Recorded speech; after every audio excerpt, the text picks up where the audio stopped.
ఒకసారి మనసు బాగా ఆందోళన ఆవేదన చెందే పరిస్థితి వస్తుంది. 5 ఏళ్లకు మునుపు కట్టిన బిల్డింగులన్నీ కడాన ఈ చట్టాలు ఏ విధంగా ఉంటాయంటే నేను దానికి మొన్న ఒక కథ చెప్పాను. భస్మాసురుడు శివుడిని వరవడగతాడు, పాపం బోళా శంకరుడు వరమిస్తాడు. ఇచ్చిన తర్వాత ఎవరి చేయి మీద ఎవరి నెత్తిపైన చేయబెడితే వాళ్ళు బూడిదైపోవాలని వరం. మీరందరూ ఇక్కడ ఆంధ్రప్రదేశ్లో ఉంటే 5 కోట్ల మంది కూడా శంకరుడు మారిగా బోళా శంకరుడు మారిగా మీరందరూ కూడా వరం ఇచ్చేశారు, ఓటు ఇచ్చేశారు, ఓటు వేసేశారు. ఆ ఓటు వేసిన తర్వాత మీరు ఒక్కసారి ఆలోచిస్తే అందరి తల మీద చేయబెట్టాడు, అందరిని బూడి చేయడానికి. అప్పుడైతే ఆ భస్మాసురుడు శివుడైతే పారిపోయి దేవుడే పారిపోయాడు, మహావిష్ణువు దగ్గర మొరబెట్టుకున్నాడు. నన్ను తప్పు అయిపోయింది, దుర్మార్గుడికి వరమిచ్చా కాబట్టి కాపాడనంటే ఆయన మళ్లీ చూస్తే మీరు మహిషాసుర మోహిని అవతారం ఎత్తి డాన్స్ చేసి వీడిని మెప్పించి వాడి చెయ్యి వాడిని తినిపెట్టుకునే పరిస్థితి తీసుకొచ్చి బూడి చేసే పరిస్థితికి వచ్చారు.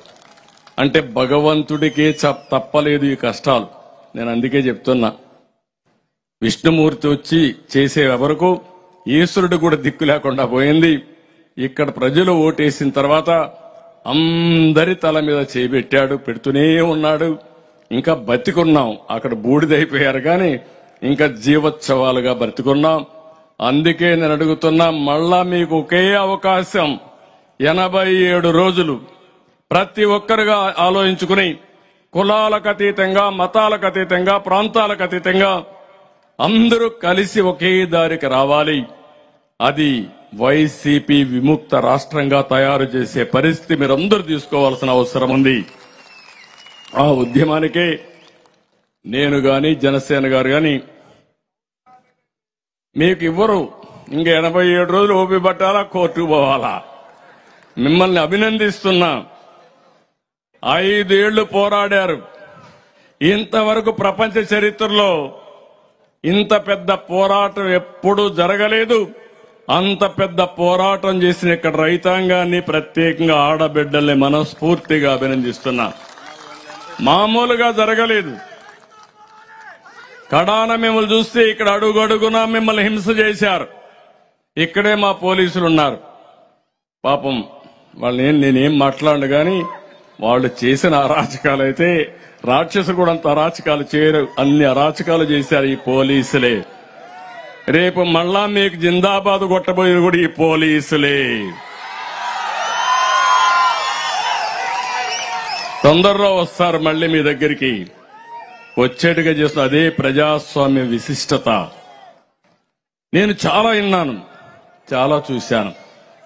ఇన్ని రోజులు మీరు ఆందోళన చేస్తా ఉంటే కడాని ఇక్కడ ఆడబిడ్డలుంటే ఆందోళన చేయనీయకుండా చేయడం కోసం డ్రోన్స్ పంపించి బాత్రూముల పైన ఎగరేసే పరిస్థితికి వచ్చారంటే, మీరు పాదయాత్ర నడుస్తా ఉంటే భోజనం చేయడానికి టెంట్లు వేయనీయకుండా మిమ్మల్ని రోడ్డు మీదనే భోంచేసే పరిస్థితి తీసుకొచ్చారంటే, ఇప్పుడు కూడా అన్నారు ఈ స్కూల్ ఎట్టిచ్చారు పాపం వాళ్ళు ఏం చేస్తారని అంత భయం ఉంది.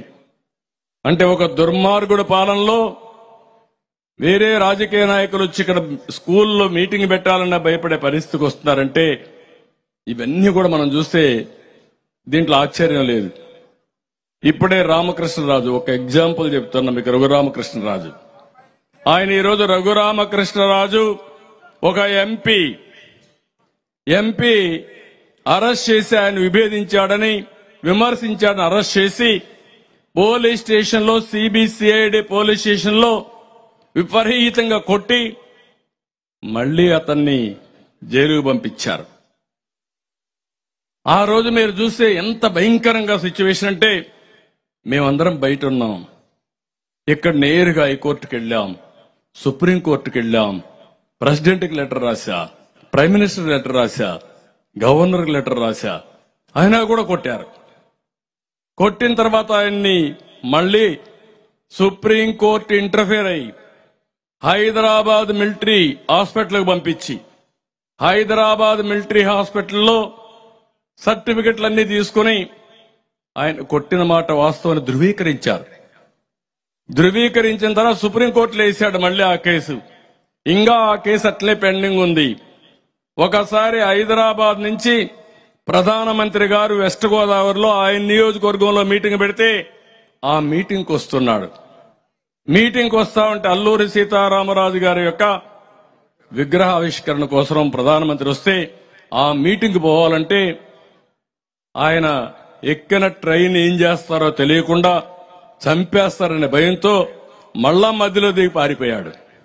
అప్పటి నుంచి ఇక్కడ రాకుండా ఒక ఎంపీ ఈ రాష్ట్రంలో వాళ్ళ ఊరికి కూడా రాకుండా నియోజకవర్గానికి రాకుండా 5 ఏళ్లు ఢిల్లీలో ఉన్నాడు. నిన్న మళ్ళా వాళ్ళ ఊరికి పోవాలంటే హైకోర్టుకు వచ్చి నన్ను అరెస్ట్ చేయకుండా ఒక ఉత్తర్వు ఇవ్వమంటే, ఒకవేళ అరెస్ట్ చేయాలంటే 41A ఇచ్చిన తర్వాత అరెస్ట్ చేయమంటే మొట్టమొదటిసారిగా 5 ఏళ్ల తర్వాత లాస్ట్ లో ఈరోజు హైకోర్టు ఆర్డర్ తో వాళ్ళ ఊరికి పోయాడంటే ఒక ఎంపీ. Can you imagine? మొన్నే ఒక అతను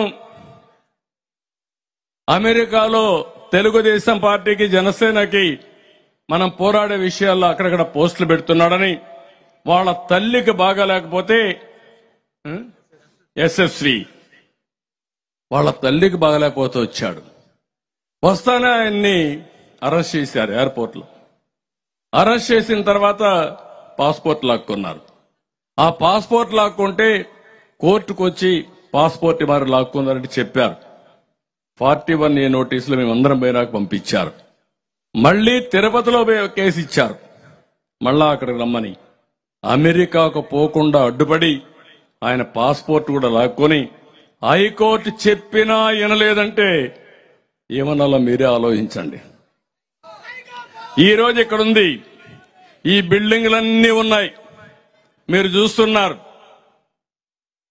ఆ రోజు మనం కట్టిన అమరావతి అసెంబ్లీలోనే సమావేశాలు, మనం కట్టినటువంటి సెక్రటరియట్ లోనే కేబినెట్ సమావేశాలు, హైకోర్టు ఇక్కడి నుంచే ఫంక్షనింగ్. ఏళ్ల కోసం మామూలుగా ఇన్ని జరుగుతా ఉంటే, అరాచకాలు జరుగుతా ఉంటే కోర్టులు కూడా ఏమీ చేయలేని నిస్సహాయ స్థితికి వచ్చాయంటే ఎంత ఆశ్చర్యం వేస్తుందంటే, ఇక్కడే రోడ్డు వేస్తే ఆ రోడ్డు మట్టి కూడా దూకొని పోయే పరిస్థితికి వచ్చారు, మెటల్ దూకొని పోయే పరిస్థితికి వచ్చేశారు. ఇక్కడ ఇసుక మెటల్ పెడితే మొత్తం దొంగిలించుకునే పరిస్థితికి వచ్చారు. హైకోర్టు యొక్క జడ్జెస్ కట్టినటువంటి ఇండ్లు కూడా పూర్తి చేయలేదు 5 ఏళ్ల తర్వాత. ఎమ్మెల్యేలకు కట్టిన వాళ్లకు, స్టాఫ్ కట్టిన ఇండ్లు ఏది పూర్తి చేయలేదు. కానీ ఎంత అవస్థపడ్డారంటే, మీరు నిన్న కూడా అమరావతి కాకుండా 3 రాజధానులని విశాఖపట్నానికి పోతానంటే మళ్ళా మీరు ఫైట్ చేసి కోర్టుకు పోతే మళ్ళా సుప్రీంకోర్టులు రావడం, మళ్ళా హైకోర్టుకు రావడం, మీరు ఎక్కిన గడప దిగిన గడపే లేదు. 5 ఏళ్లు మీరు పోరాడారు. Hands off to you. మీ ధైర్యానికి మెచ్చుకుంటున్నా. మీ గెలుపు అమరావతి గెలుపే కాదు, 5 కోట్ల ఆంధ్రప్రదేశ్ గెలుపు, తెలుగు జాతి గెలిపేది. తెలుగు జాతి కోసం మీరు త్యాగం చేశారు. అలాంటి త్యాగం చేసిన మీ యొక్క త్యాగం వృధాగా పోదు. తప్పకుండా న్యాయం జరుగుతుందని చెప్పి నేను ఆకాంక్షిస్తున్నా. మీకందరికీ మనస్ఫూర్తిగా తెలియజేస్తున్నా. ఈరోజు సంక్రాంతి సందర్భంగా నేను ఒకటే మిమ్మల్ని అందరినీ కోరుతున్నా, ఎవ్వడు కూడా ప్రపంచంలో ఎక్కడా చేయడు. ప్రపంచంలో 3 రాజధానులు అనేది ఎక్కడా లేదు. ఎలక్షన్ల ముందేం చెప్పాడు ఈయన? విశ్వసనీయత గురించి మాట్లాడతాడు. ఎలక్షన్ ముందు చెప్పింది ఏంటి? అమరావతి రాజధానిగా ఉంటుంది, నేను ఇక్కడే ఇల్లు కట్టుకున్నా, ఇక్కడే ఉంటావని చెప్పి నమ్మించి ఓట్లు వేయించుకొని వస్తానే 3 రాజధానుల ముచ్చట 3 ముక్కలు ఆటాడే పరిస్థితికి వచ్చాడు. అంటే 10 సంవత్సరాలు అవుతుంది రాజధాని లేకుండా చేశాడు.